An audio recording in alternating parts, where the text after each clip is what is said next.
Olá, tudo bem? Estamos de volta com mais um episódio do Diálogos Sustentáveis.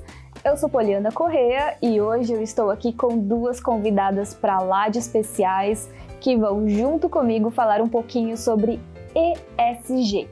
Essa sigla que é tão importante e que ultimamente tem ditado algumas tendências de mercado, balizado investimentos e entrado de vez no pipeline dos negócios e das empresas. Quem está aqui comigo hoje, então, é a Ângela e a Loise. Sejam muito bem-vindas, meninas. E, sem mais delongas, então, Ângela, para quem acompanha o Diálogos Sustentáveis já te viu por aqui, mas vamos relembrar, então, quem é você, o que você faz, qual é a sua formação e muito obrigada por aceitar o nosso convite. Oi, Poliana. Oi, Loise. É um prazer retornar aqui para o Diálogo Sustentável. Estou bem contente, principalmente para a gente falar sobre esse tema tão importante que é o ESG. E eu, enquanto bióloga, com formação aí na área ambiental, mestrado em sustentabilidade, tenho atuado aqui no PTI também nessas iniciativas, na estratégia ESG, e atuo como analista educacional aqui também. Muito bem, Loise. Você, então, estreando aqui no Diálogos Sustentáveis, conta pra gente quem é você, qual a sua formação e como que você atua aqui dentro do ecossistema do Parque Tecnológico Itaipu. Oi, meninas. Meu nome é Loise. Eu sou administradora com mestrado e doutorado em comportamento do consumidor. Aqui no parque eu sou analista de inteligência de mercado. Eu atuo na área do núcleo de inovação tecnológica, que faz toda essa conexão aí dos projetos e competências do parque tecnológico com o mercado, né? Tanto na área privada quanto na área pública, comercializando, de certa forma, todos esses projetos de pesquisa e desenvolvimento e inovação, serviços técnicos tecnológicos, transferência de tecnologia. Então, levando, de fato, todas essas competências que a gente gerou ao longo do tempo para o mercado, né? Fazendo essa conexão. Muito bem, obrigada por aceitar o nosso convite, Luiz. Então, já deu para ver que o time hoje aqui está de alto nível, né? Então, aproveitando, Luiz, já que você é nossa estreante aqui, conta pra gente o que é o ESG, né? O que essa sigla significa? Acho que a palavra de ordem, assim, da sigla é sustentabilidade, né? E o que significa ser sustentável ou desenvolvimento sustentável? É você ter um olhar de perenidade, de prosperidade a longo prazo. Então, quando você traz esse olhar, né, essa lente para um centro do modelo de negócio das organizações, quer dizer que você está preocupado com alguns aspectos que até então não eram tão impulsionados ou investidos, né? Basicamente, a sigla ela vem do inglês, né? Ela atua em 3 pilares principais. Então, o E, the environment, que é a preocupação com as questões ambientais. Então, é pensar a relação da empresa com os recursos naturais, tanto que ela utiliza quanto que ela impacta, né, no ecossistema em que ela está presente. Os social care são as questões sociais, então a relação da organização com todos os stakeholders envolvidos no centro do modelo de negócio, né? Então, fornecedores, clientes, a comunidade de entorno da cadeia produtiva, a comunidade que é influenciada pelos seus produtos e serviços, os próprios colaboradores, né? E aí, por último, o terceiro pilar, que é o governance, que é as questões relacionadas à governança, né? As boas práticas de governança, que quer dizer que você está investindo no seu negócio, na sua organização, para as questões de integridade. Então, é trazer transparência, abordar questões de ética, enfim, né? Então, é tornar todos os processos ali que gerenciam a organização de uma forma íntegra, né? Então, eu estou fazendo aquilo da forma correta, da melhor forma possível. Muito bem, Ângela, estamos de acordo nesse conceito? Tem mais alguma informação que você gostaria de complementar também? Não, acho que a Loise trouxe muito bem, né, esse conceito, essa argumentação, né, do que é a sigla, de como que a gente pode entender essa gestão ESG, né, atualmente nos negócios principalmente, né, e a gente pode buscar, assim, a Loise trouxe uma palavra-chave muito importante aí, que é a sustentabilidade, né. Então, a gente pode buscar um pouco de onde vem isso, né? O histórico disso, né? Por que a gente está falando sobre sustentabilidade aqui no Diálogos, né?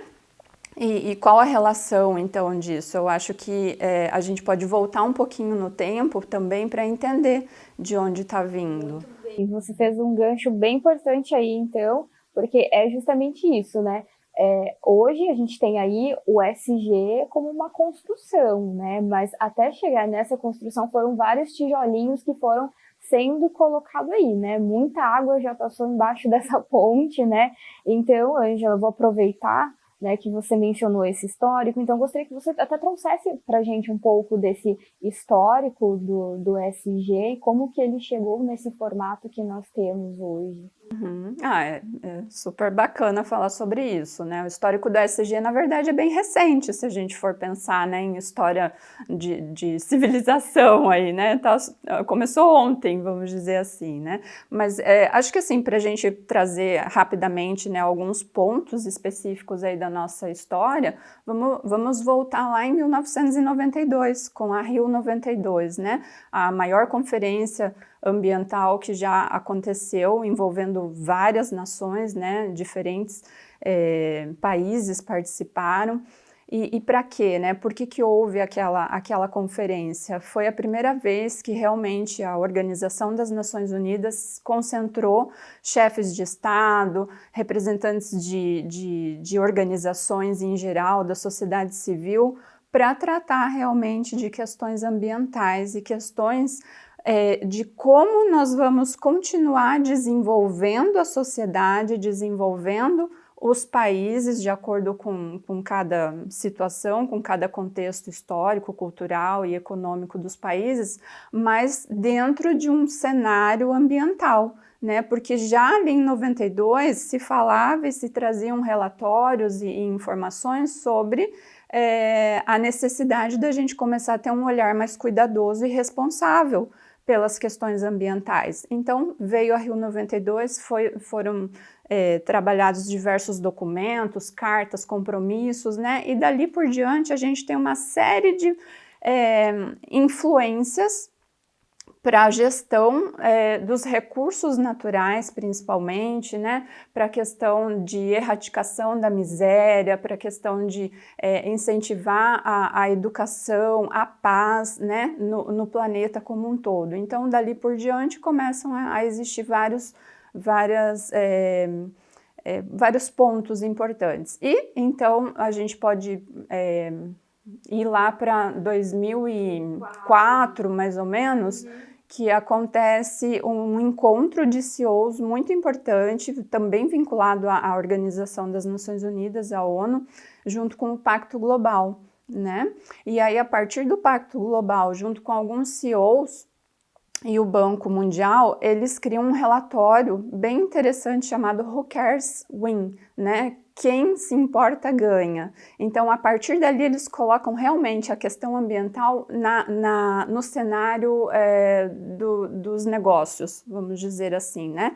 E é a partir dali que o ESG começa a ganhar forma. Então, depois, lá nos Estados Unidos, vem os primeiros princípios, vamos dizer assim, os primeiros critérios ESG pela SASB, né? E a partir daí, Europa e Estados Unidos começam a tratar o ESG nas suas organizações. Aí a gente pula um pouco isso, né? Vem os Objetivos do Desenvolvimento Sustentável, né? As 17 metas aí para a Agenda 2030. E aí, chegando aqui mais ou menos em 2018, 2019, a gente começa aí com a pandemia, que muda completamente o cenário global.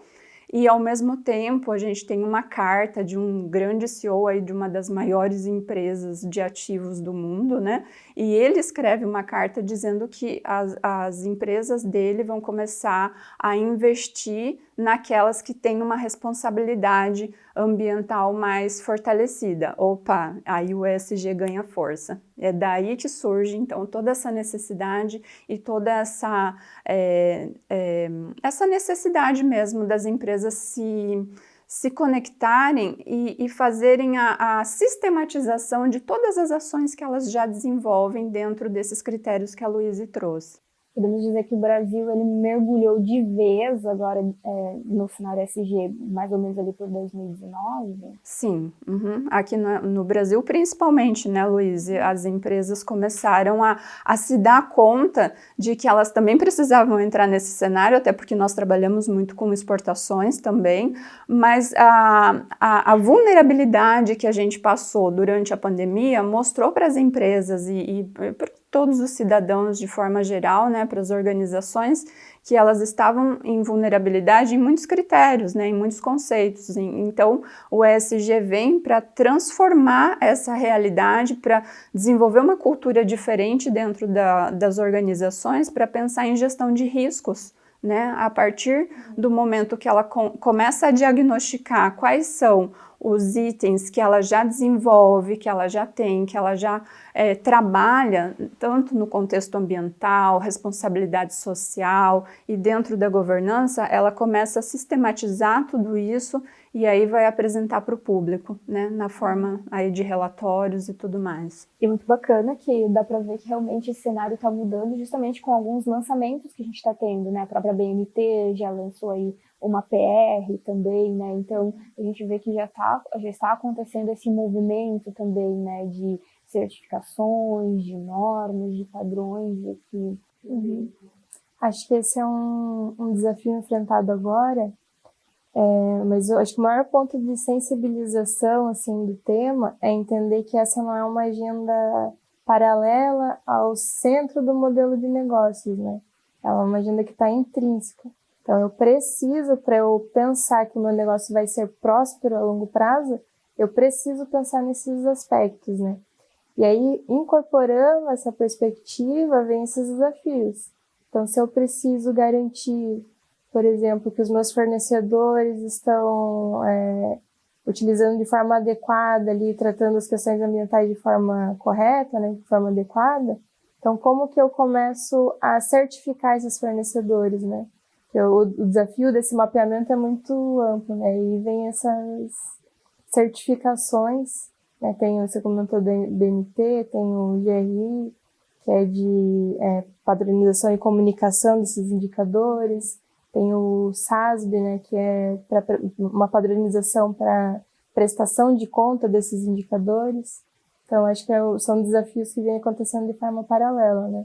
Mas, embora seja recente, né, eu acredito que ela vem se desenvolvendo a passos bem largos. A gente encontra ainda muita falta de conhecimento. Às vezes a empresa ela já atua com algumas ações que são consideradas ESG, mas ela não sabe que ela tem essa identidade, né? Então tem esse paralelo aí de sensibilização ainda, mas a gente já está lá na frente pensando em certificações, né, em como mapear todas essas atividades e comunicar essas atividades. Né?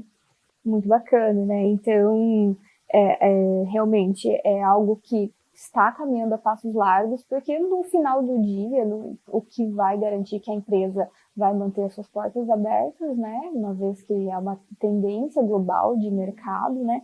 E aproveitando até, depois dessa aula histórica que a Ângela trouxe para a gente, foi muito bacana.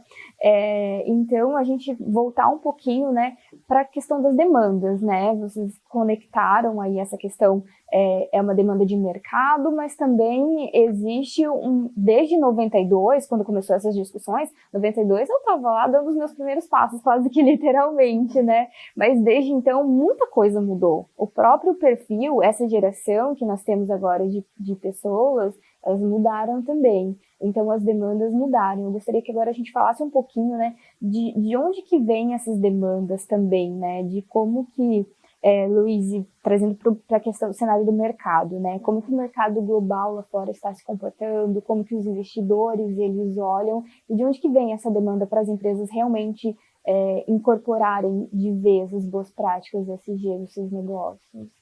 Eu acredito que venha de duas frentes principais, né? Então, a primeira são os compromissos dos próprios governos, né? Como, por exemplo, o Acordo de Paris, né? Um compromisso de redução de alteração ali da mudança climática. Então, são compromissos bastante rigorosos que acabam descendo em forma de regulamentação, né? Então, e isso vem como uma escadinha. Então, vem a regulamentação, as grandes empresas são geralmente as que primeiro precisam adotar, né, e responder essas regulamentações, e aí você começa a descer em critérios de contratação de fornecedores. Então, essa é uma frente, né, vem de cima para baixo. E outro ponto, né, o mercado está preocupado com o que o consumidor quer. Então, ninguém comercializa nada se não existe uma demanda de consumo para aquilo, né? Então, como você comentou, né, as novas gerações, elas são muito mais preocupadas em um aspecto mais relacional de consumo do que puramente transacional, né? Então, por mais que seja um produto muito, talvez até uma commodity, né? Se você vê uma empresa que está envolvida com aspectos de corrupção, de descarte incorreto, enfim, ele vai deixar de consumir. Até porque você tem hoje uma diversidade de opções de consumo, né, para N produtos. Então, acho que são essas duas principais frentes, né, governo e descendo em regulamentação e mercado estimulando uma demanda de consumo sustentável. Sim, eu acho isso muito legal porque são dois caminhos e eles se encontram ali no que hoje a gente ouve muito falar, né? O DNA do negócio, o DNA da empresa, né? Então, qual que é a essência dessa empresa? Qual que é o propósito dessa empresa? E aí, esse é o momento das empresas realmente pararem e fazerem assim essa avaliação, essa reflexão de qual é o propósito, por que ela foi criada, qual é o bem que ela está fazendo para a sociedade como um todo, né? E como isso pode se encaixar dentro dessas regulamentações que estão vindo de cima, como a Luíse trouxe, mas também estão vindo de todos os lados dessas partes envolvidas, que a gente pode chamar de capitalismo de stakeholders, né? Que hoje está bem comum também essa expressão, né? E o consumidor, nós consumidores, né? Temos esse papel muito relevante, muito forte de cobrar, de demandar, de valorizar, né? É esse poder de escolha do cliente mesmo, como a gente fala, né? É muito bacana porque realmente é o consumo orientado pelo valor, né? Então, uma pesquisa do Fórum Econômico Mundial denotaram que pelo menos 86% dos consumidores responderam à pesquisa afirmando que não consumiriam produtos de empresas que não têm uma preocupação com o valor agregado da sua cadeia produtiva, né? Então, e aí a gente pode trazer para vários cenários, né? Que aí é tanto com as preocupações lá do A, né? Ou do E, que é o ambiental, né? Então, se essa empresa ela tem essa preocupação com as demandas globais de meio ambiente, de recursos naturais, né? O S com a questão do trabalho, né? A gente acompanha muito na mídia, né? Questões relacionadas a situações de trabalho envolvendo empresas, né? Sejam terceirizadas, sejam empresas que estão ali dentro do seu ecossistema. A parte de governança também muito ligada à questão de corrupção também, né? De transparência. Então, não é algo que é uma modinha, é algo que vamos fazer porque é legal, né? Não é por filantropia. Exatamente, né? Porque realmente é essa mudança do mercado e do perfil dos consumidores, né? Exato. E aí você trouxe até o Fórum Econômico Mundial, né? E eles mesmos, no final do ano passado, eles trouxeram um relatório que eles trazem todos os anos praticamente, né? Os 10 riscos globais, né? E dentro desses 10 riscos globais que a nossa civilização está vulnerável, vamos dizer assim, se nada for feito, então dentro aí dos próximos 2 a 10 anos, mais da metade desses riscos estão voltados a quê? A questões climáticas, a questões ambientais e de recursos naturais.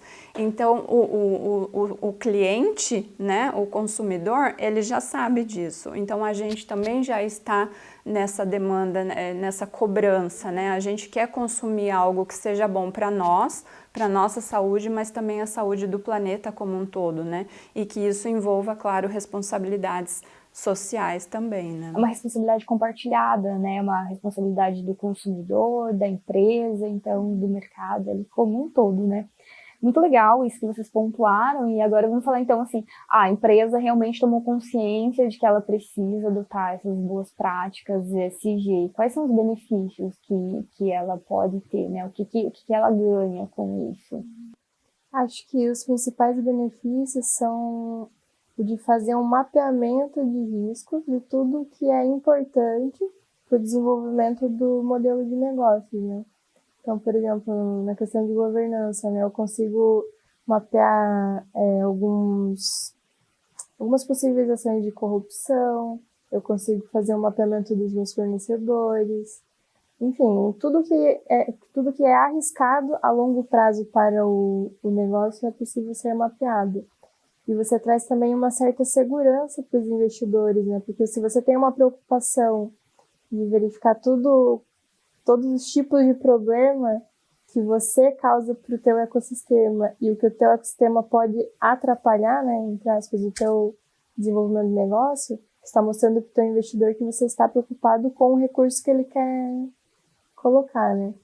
E por esse motivo, né, existe uma diversa gama aí de iniciativas para apoiar tanto de órgãos governamentais, né, quanto dos próprios bancos.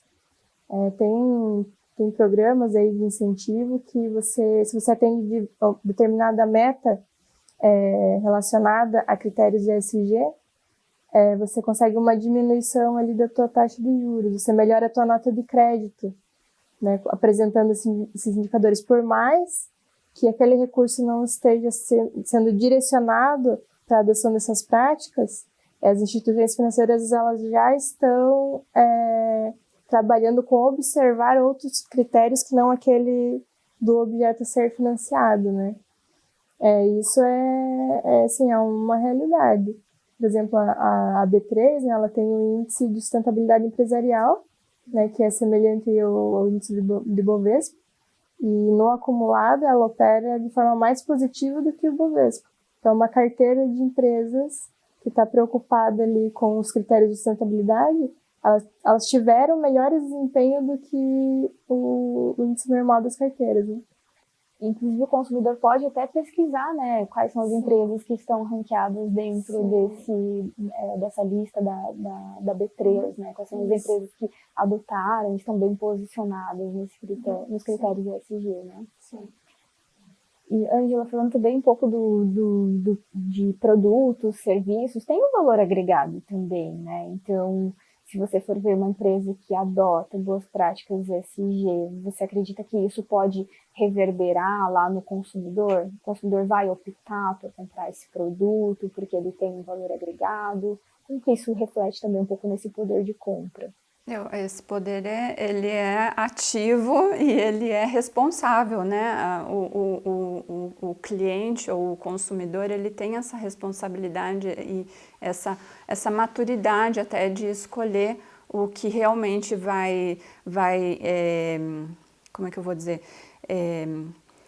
Impactar positivamente, né? Tanto no contexto do produto que aquela empresa está desenvolvendo ou no serviço que ela está trazendo para esse consumidor. Então, o nosso poder de escolha, ele não reflete apenas na questão ambiental, mas também nesse impacto positivo social que ele representa ali no cenário que essa empresa está trabalhando, vamos dizer assim, né? Com colaboradores, com a comunidade do entorno e todos os envolvidos, né? Muito bem. Trazendo um pouco agora para dentro do nosso ecossistema PPI, né? O PPI tem aí uma série de soluções tecnológicas, a gente tem aí desde a nossa gênese, os nossos projetos, as nossas iniciativas, elas sempre foram muito bem direcionadas em sentido de sustentabilidade, né? Isso está ali no nosso cerne desde da nossa criação, né? Então, gostaria que vocês pontuassem um pouco como a instituição tem se posicionado dentro desse cenário de soluções tecnológicas que podem ser aplicadas para a implementação de boas práticas ESG para empresas de diversos setores. O PTI ele está trabalhando nessa iniciativa, né, de divulgar também e de levar essa ideia para os possíveis clientes, enfim, parceiros, né? E a gente tem trabalhado com benchmarking, né? Fazendo aí várias reuniões, visitas, né? Tentando entender também qual é o cenário que está acontecendo, qual o contexto que está acontecendo aqui na região, em outras partes do Brasil também, mas a gente se posicionou da seguinte forma, né? Primeiro vamos entender o que está acontecendo em volta, né? Vamos fazer esse bench, vamos perguntar para as empresas, para os CEOs, para a gestão das empresas, como elas estão atuando com isso. Eles já conhecem o conceito? Eles já estão trabalhando com alguma coisa em relação ao ESG? E a partir disso nós entendemos que seria importante levar essa informação e começar por pequenos passos, digamos, né? Então nós optamos também por fazer diagnósticos rápidos, né? Diagnósticos curtos para essas empresas. Então, seria o quê? Para entender a maturidade, a materialidade das empresas? Exatamente. Então, nós fazemos esse diagnóstico rápido ESG e a partir dos 3 critérios, claro, né? Das 3 cenários aí do ambiental, social e de governança, e a partir desse resultado a empresa começa a observar, opa, eu tenho quase tudo isso, mas eu nem sabia, ou eu não tinha sistematizado tudo isso. Agora eu vou começar a olhar esses pontos com mais cuidado, colocar uma governança em cima disso, vou começar a tratar a cultura da minha empresa, né? A cultura ESG dentro da minha empresa. Então a gente começa a mostrar que isso é possível, não é tão difícil assim, e a maioria das empresas ela já tem bons resultados, só que eles precisam estar mais sistematizados, e isso precisa realmente entrar ali na cultura de todos, né? E não só de um setor ou de uma parte da empresa, né? Acho que é nesse sentido que o PTI vem também se posicionando. Luiz, quer complementar? Acho que é importante também voltar um pouquinho porque, né, o PTI está se envolvendo tanto com a temática, né? Então, o PTI ele foi criado basicamente ali para apoiar a Itaipu tanto no seu core, né, que é a direção de energia, quanto de os compromissos de desenvolvimento regional. Então, por isso que o Parque Tecnológico Itaipu trabalha com um pool aí de temas tão diferentes. Então, de gestão energética, eficiência energética, consciência e educação, com gestão inteligente, né, territorial, com tecnologias habilitadoras 4.0, com cidades inteligentes que visa investir em qualidade de vida do cidadão através da tecnologia. Então, muitas das nossas ações já são atreladas, né, a esses compromissos com esses 3 pilares do ESG. Então, quando a gente começou a realmente adotar essa postura, né, essa identidade ESG, aí você começa a identificar uma série de necessidades e desafios, né? Então, ok, agora eu entendo que eu tenho uma postura de levar as minhas competências também para serem desenvolvidas com esse mercado que precisa ser sensibilizado pelo tema, né? Então, eu e a Ângela e a Poli também, né, a gente participa desse grupo de trabalho que trabalha em iniciativa estratégica, e de certa forma a gente tem todo um papel ali, tanto com o público interno, com os colaboradores, o público de fornecedores aí, né, que atende aqui o Parque Tecnológico, as instituições que estão aqui na região oeste do Paraná, e com as diversas indústrias aí também, né, principalmente a do agronegócio, a de energia, que a gente faz parte do nosso CERN, né? E aí, por isso, essa demanda também de entender em que ponto que essas indústrias estão se comportando em relação ao tema. Então, acho que o Parque Tecnológico, ele tem uma característica tão multidisciplinar que se sente habilitado a ser um advogado do tema, né? Com aí, as organizações que são relacionadas aos temas. Gostei desse conceito aí. E recentemente, né, nós trabalhamos bem forte, principalmente no setor do agro, né? Tivemos aí um super case, show rural, trabalhamos. Nós estamos inseridos aqui em uma região que a base econômica é o agro, né? Então, gostaria que a gente trouxesse aqui um pouquinho como foi essa experiência que nós, literalmente nós e a equipe do PTI, uma equipe bem multidisciplinar, trabalhamos, né? A começar pelo benchmark, Ângela, você que junto com uma parte da equipe também foram literalmente a alguns players importantes aqui da região para entender como que está essa materialidade, essa maturidade das empresas. Comenta um pouco para nós como que foi fazer esse bench antes da gente chegar lá no show rural de fato. Sim, foi uma experiência muito rica, né? Porque nós conversamos com gestores de grandes cooperativas aqui da região, e não só da região, não, né? São cooperativas que têm um papel expressivo aí no PIB, né? do Paraná, inclusive do Brasil, né? E como elas estão se posicionando, né? Então a gente percebe que alguns desses players, né? Dessas tanto cooperativas como empresas privadas mesmo do agronegócio, a gente ainda percebe que alguns estão num nível assim de vamos ver, vamos amadurecer, vamos entender melhor o que é o ESG para poder dar um passo à frente. E tem algumas que já estão mais articuladas, né? Elas já têm apoio, inclusive de cooperativas de sistema de cooperativa, né, mais específico ali, que já tem dado um apoio para eles também, então já tem um nível de maturidade diferente. Então a gente percebe que ainda tem uma diferença grande entre o entendimento e a atuação, a cultura ESG no agro, vamos dizer assim, e é por isso aí que a gente também se propôs a levar maior conhecimento e levar informações para a gente tentar trazer esse equilíbrio, né? Mas foi muito importante essa experiência, vamos dizer assim, essa aproximação também com esses players, porque é uma oportunidade de gerar negócios, de gerar parcerias, né? E o PTI, como a Heloísa trouxe, está aí para isso também, né? E muito bacana, porque 2023 é um benchmark bem estruturado, mas a gente já começou a plantar a sementinha do ESG em 2022. Eu lembro que lá no Show Rural 2022 a gente até palestrou lá no Espaço Impulso, né? Trouxemos um pouquinho dessa temática ali, né?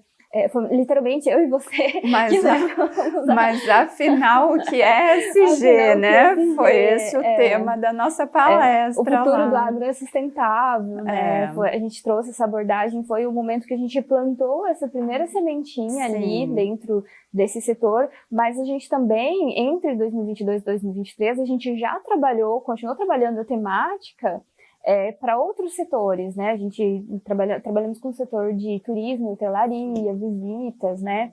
E na própria Rio Innovation Week também nós levamos um pouco desse tema, conectamos com parceiros na Rio Innovation Week, que foi bem bacana, porque esses parceiros desdobraram em parceiros que estiveram no Show Rural 2023, né?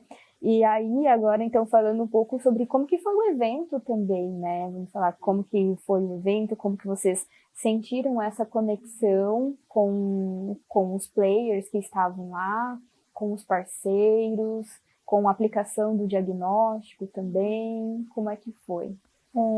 Eu acho, assim, primeiro, né? Acho que para o agronegócio é ainda mais emergente atuar no tema, né? Porque eles são os primeiros, talvez, mais afetados, tanto por mudança climática, né, quanto a necessidade do uso de recursos naturais, né, como recurso hídrico para a produção dos alimentos, né. Então, eu fiquei um pouco surpreendida, assim, porque muitos dos quem a gente conversou, né, eles tinham muito pouco contato com o tema, apesar de saber tanta importância, né, de trabalhar a sustentabilidade para o modelo de negócio deles, né, quanto para o desenvolvimento regional ali. Eles enfrentam bastante desafios nesse sentido, né? Por exemplo, vamos falar de questões sociais, né? Então, a gente sabe que a agricultura familiar, os filhos geralmente vão para as capitais, né, para se especializar, se qualificar, e às vezes acabam não retornando. Então, mão de obra é algo crucial ali para o agronegócio, e que talvez não tão ligado ali ao cerne do modelo de negócio, mas ele precisa ser trabalhado enquanto incentivo aí de trabalhar essas agricultura familiar e trazer, né, os profissionais mais qualificados para o interior. Então, trabalhar essa pesquisa de mercado no evento foi bastante esclarecedor, porque acho que a gente tinha uma expectativa de ter um pouco mais de maturidade com o tema, né? Pela necessidade de ser mais emergente para o agronegócio.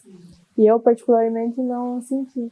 Então, de exportação também, alguns exportam, né? Exatamente. Por exemplo, agora em dezembro, a Europa publicou uma nova norma sobre a proibição de importação de produtos de origem de desmatamento, né? Inclusive desmatamento legal. E isso para uma série de produtos que eles são super dependentes do Brasil, né? Por exemplo, café, carne, soja, exatamente. Então, eu tive uma perspectiva de que o setor ele precisa ser um pouco mais sensibilizado e com uma certa urgência, né? E acho que isso é um desafio bastante interessante para o parque tecnológico, por estar inserido numa região tão importante para o agronegócio, né?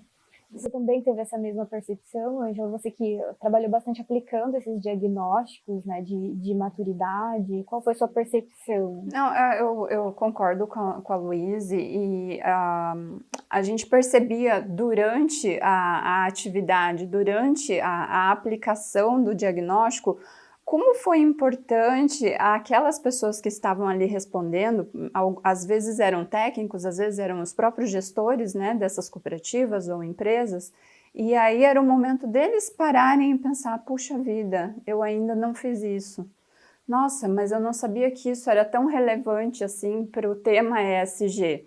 Então também foi um momento de dar oportunidade dessas pessoas, desses players, pensarem a respeito. O que eu posso fazer? O que a minha empresa está preparada? Como os meus colaboradores podem atuar em relação a isso, né? Será que eu estou contando para o meu cliente o que eu faço aqui dentro ou não? E aonde eu preciso mudar, né? Qual a estratégia? Porque realmente, falando em agronegócio, a gente está vendo aí várias notícias no Brasil, no mundo, aqui na região, inclusive, de eventos extremos climáticos, né? Seja com seca no sul, seja com enchentes, enfim.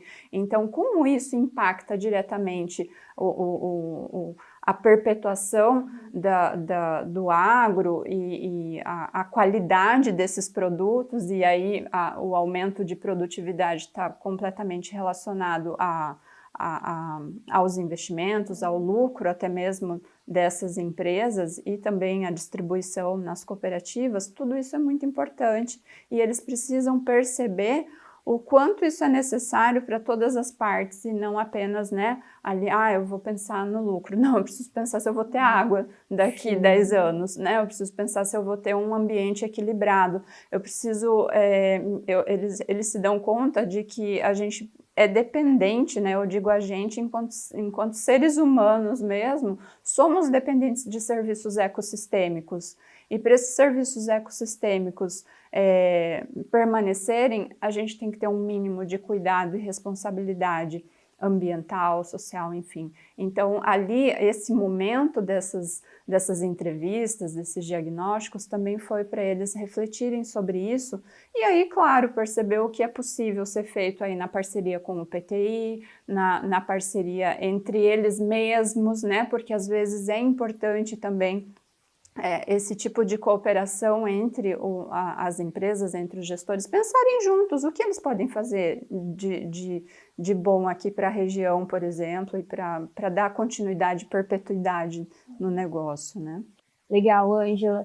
E pós-evento já temos desdobramentos acontecendo também, então muitas empresas que nós conseguimos conectar lá durante o evento, já estão vindo presencialmente até o PTI, né, com algumas agendas e para conhecer pessoalmente algumas das soluções que nós temos aqui, né, no nosso ecossistema. Então, gostaria agora que vocês falassem um pouquinho sobre como está sendo essa conexão com esses players e também sobre as nossas soluções. O que a gente consegue oferecer para essas empresas? O que nós temos no nosso portfólio de soluções também? Sim, foi muito legal, muito interessante, porque durante o evento, vamos dizer assim, show rural especificamente, as conversas eram breves, a gente tratava ali, fazia o diagnóstico, ou algumas empresas nem tinham aquele tempo disponível para desenvolver ali o diagnóstico, então a gente trocou, né, contatos, enfim, mantemos esse contato e agora elas estão vindo nos visitar ou então fazendo chamadas, né, virtuais aí para a gente poder aplicar esses diagnósticos e tudo mais. E essa semana nós recebemos empresas de diversos setores e níveis de atuação, né? Recebemos cooperativa, recebemos empresa privada e recebemos empresas de diferentes atuações econômicas, então não apenas do agro, mas de outros setores também, né? Então isso mostra que a necessidade é de todos, né? Não é apenas de um setor específico, mas vários grupos de atuação também estão se dando conta dessa necessidade, né? Legal, Luiz, e o que a gente tem ofertado para as empresas? O que nós temos dentro do nosso portfólio de soluções que a gente consegue oferecer, que a gente consegue moldar, que a gente consegue propor de soluções para essas empresas? Acho que um primeiro ponto, assim, eu queria falar um pouco sobre a importância dessas visitas técnicas, né? Lá no Parque Tecnológico, quando você não conhece o ecossistema, você não tem noção da quantidade de ações que são desenvolvidas aqui dentro, né? Então, nós temos aqui 6 centros de competência, temos 3 universidades atuando aqui no ecossistema da região, né, com seus projetos de pesquisa e desenvolvimento. Temos uma incubadora de startups aí para auxiliar, né, nessa aceleração de empresas de base tecnológica. Então, é muito importante essas conexões que a gente fez tanto no show rural como outros eventos que você mencionou, né? Porque as equipes elas conseguem enxergar a quantidade de ações e a multidisciplinaridade que elas necessitam para desenvolver para trabalhar as suas dores, né, no modelo de negócios delas, né? Então, você chega aqui, você tem contato com um centro de gestão energética, trabalhar eficiência energética, soluções de armazenamento de energia, geração distribuída, geração por biogás, biomassa. Aí você vem lá no Centro de Ciência e Educação, com vários projetos aí, tanto com crianças, jovens e adultos, com competências para trabalhar todas essas atuações do parque em capacitações, né, tanto de empresas quanto de universidades. Você vem ali no próprio centro, né, que vocês estão alocados hoje, né, de gestão inteligência territorial, ali com uma série de soluções, né, de base de inteligência de dados, né, transformar dados ali de imagens satelitais e outros tipos de informações que são necessárias enquanto indicadores socioambientais para trabalhar esses dados de forma inteligente para tomada de decisão. Então, o Parque Tecnológico, a gente até comenta aqui internamente, né, que a gente é um one-stop shop, né? Então, tudo que você precisar, você vai encontrar no ecossistema da região. E se acaso a gente não faça aqui, a gente tem uma rede de parceiros muito ampla, onde a gente pode conectar você com alguém que faça aquilo que você precisa para solucionar a tua dor. Então, é muito interessante, né? E fica o convite aí para quem está assistindo, e contate aí alguns dos nossos especialistas para fazer essa visita técnica e a gente senta e sai daqui com uma solução customizada para você trabalhar aquilo que você precisa construir ou desenvolver ou melhorar a capacidade ali da empresa. Né? Muito bem, vou complementar apenas com algumas dos temas que também durante as visitas foram abordados, né, e que tiveram interesse também a parte de segurança cibernética também, que foi bem importante, que desperta bastante interesse. A gente tem também atuação bem forte, a gente tem um centro, né, que trabalha justamente só com esse tema, segurança cibernética, a questão de LGPD também tem sido muito importante para as empresas. a parte das tecnologias habilitadoras também são bem importantes.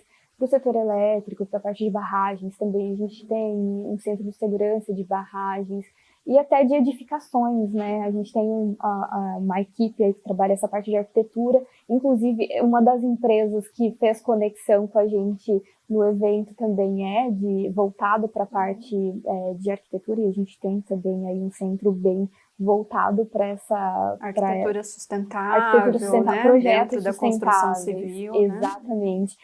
Então, é exatamente isso, é one-stop shop, né? Então, a gente tem aí uma gama de soluções e isso é bem bacana. E não só um complemento, né? Não só a solução em si, mas a equipe de negócios, ela está bem preparada para também ajudar a viabilizar, né, esses projetos. Então, a gente geralmente, né, constrói e desenha o projeto, a solução customizada em conjunto com o parceiro e busca oportunidades de fomento, incentivo à pesquisa e desenvolvimento, ou apresentar o projeto para a própria instituição financeira que se pretende pleitear algum recurso de financiamento, de subvenção econômica. Então, o conceito do One Stop Shop é mais amplo, né? É não só desenhar a solução customizada, mas também ajudar a viabilizar o desenvolvimento dela. Muito bem. E os nossos parceiros sempre de peso, né? A gente tem aí parceiros de alto nível, parceiros de peso, não só aqui da região, mas do Brasil inteiro também, né? Muito bem, estamos encaminhando os nossos minutos finais. Muito obrigada, Ângela, Luíse. Mas antes da gente finalizar aqui, eu sei que a gente já produziu uma série de conteúdos, vocês trabalharam em alguns materiais muito bacanas aí, então eu gostaria que vocês falassem um pouquinho sobre isso. Quem quiser mais informações sobre as soluções, sobre a temática SG, quem procura, onde procura, fiquem à vontade. Acho que pro próprio evento ali do Show Rural, a gente fez uma página, né, uma landing page, contando com vários elementos ali de contato, tanto com os especialistas ali, seja a equipe de negócio, seja a equipe técnica, né, responsável ali pelo desenho de soluções customizadas. A gente também produziu, tanto para o evento, né, considerando esse público do agronegócio, um e-book, que é sobre trazendo toda essa sensibilização e o contexto do ESG voltado para o agronegócio. Ele está disponível de forma gratuita. E ao final do e-book também tem como contatar um especialista na temática, né? E ainda tem o blog, né, do PTI, onde a gente tem vários artigos, né, publicações, conteúdos que retratam um pouco sobre esse conceito ESG.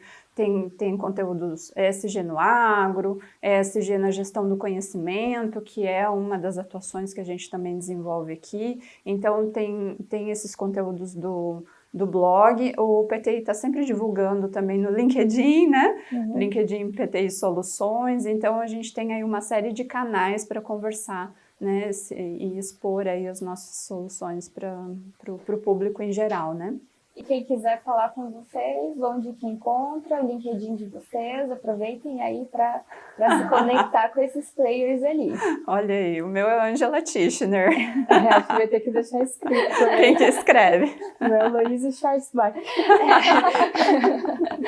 Então, a gente vai deixar na descrição ali, na descrição do nosso podcast, e a gente vai deixar, então, também o contato dos meninos que são especialistas, vamos deixar o contato também, todos esses links importantes, link do e-book, link do PTI Soluções, né? Contato da equipe de negócio, das equipes técnicas também, para quem tiver interesse.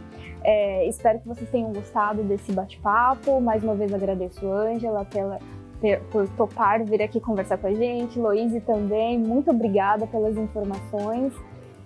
Quem tiver interesse, então, pode entrar em contato com os links que a gente vai deixar aqui na descrição. Eu agradeço por quem nos acompanhou até aqui e, spoiler, teremos vários episódios especiais sobre ESG e algumas temáticas específicas. Então, continuem acompanhando o Diálogos Sustentáveis, que eu vejo vocês no próximo episódio. Até lá!